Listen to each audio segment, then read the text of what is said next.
Between 1965 and 1966, Indonesia killed at least 500,000 of its own citizens.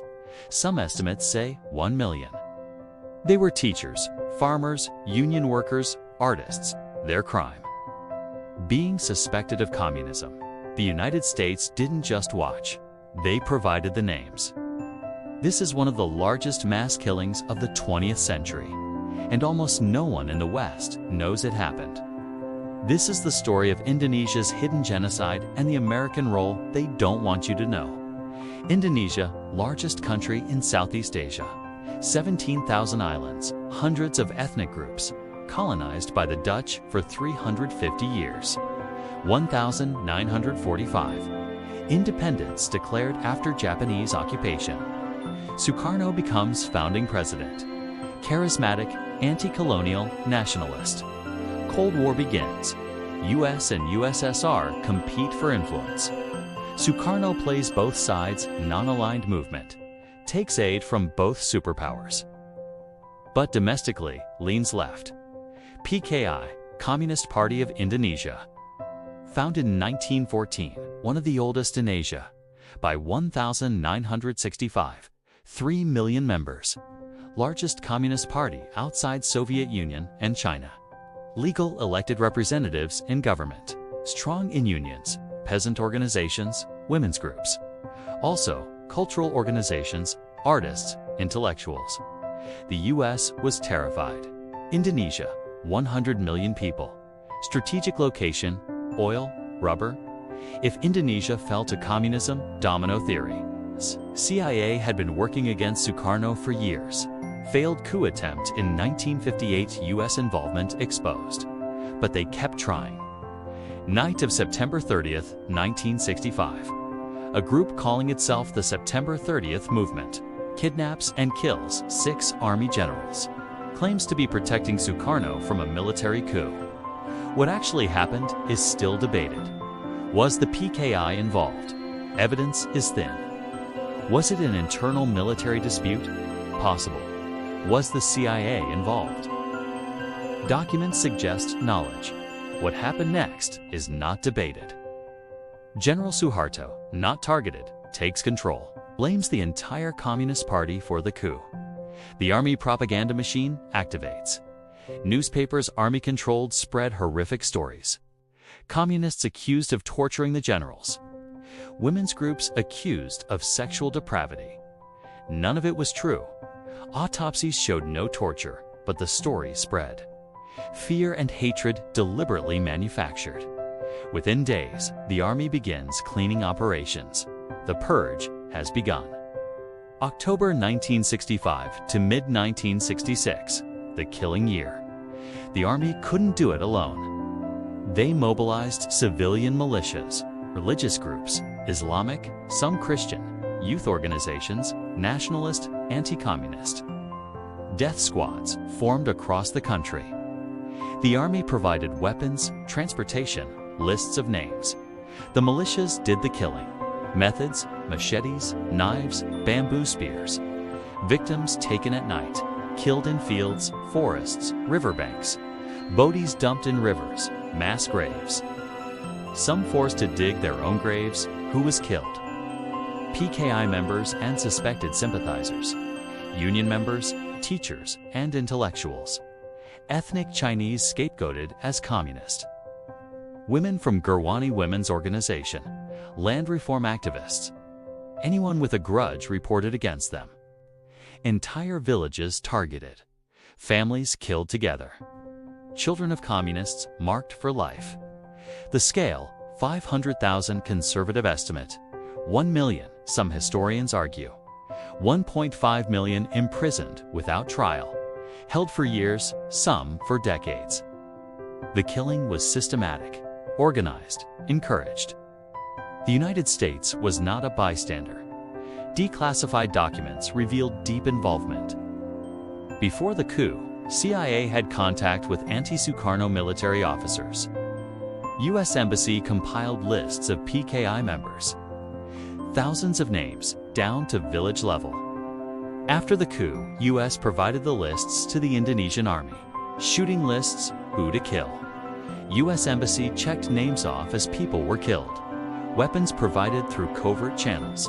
Communication equipment for Army. Diplomatic support. U.S. prevented international criticism. Blocked UN investigation. Praised the Army's actions.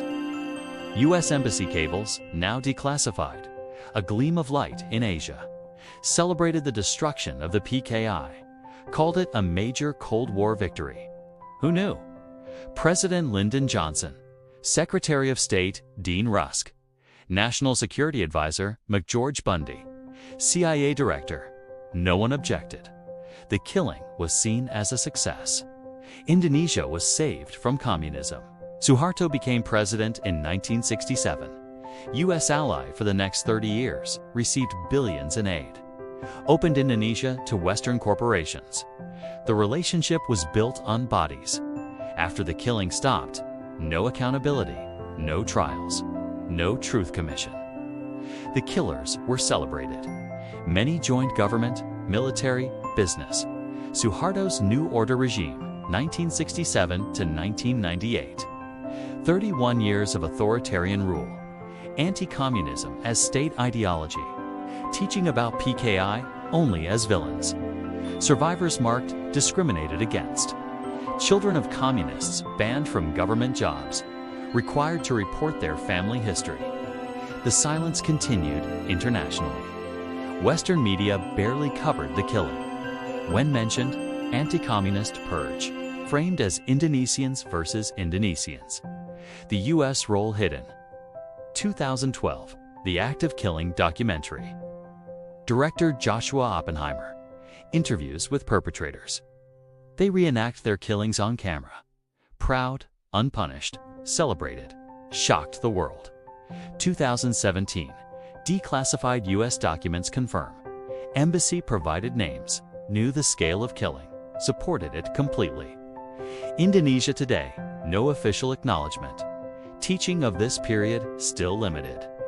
Survivors still face discrimination. Some progress, but no justice. Most killers died unpunished.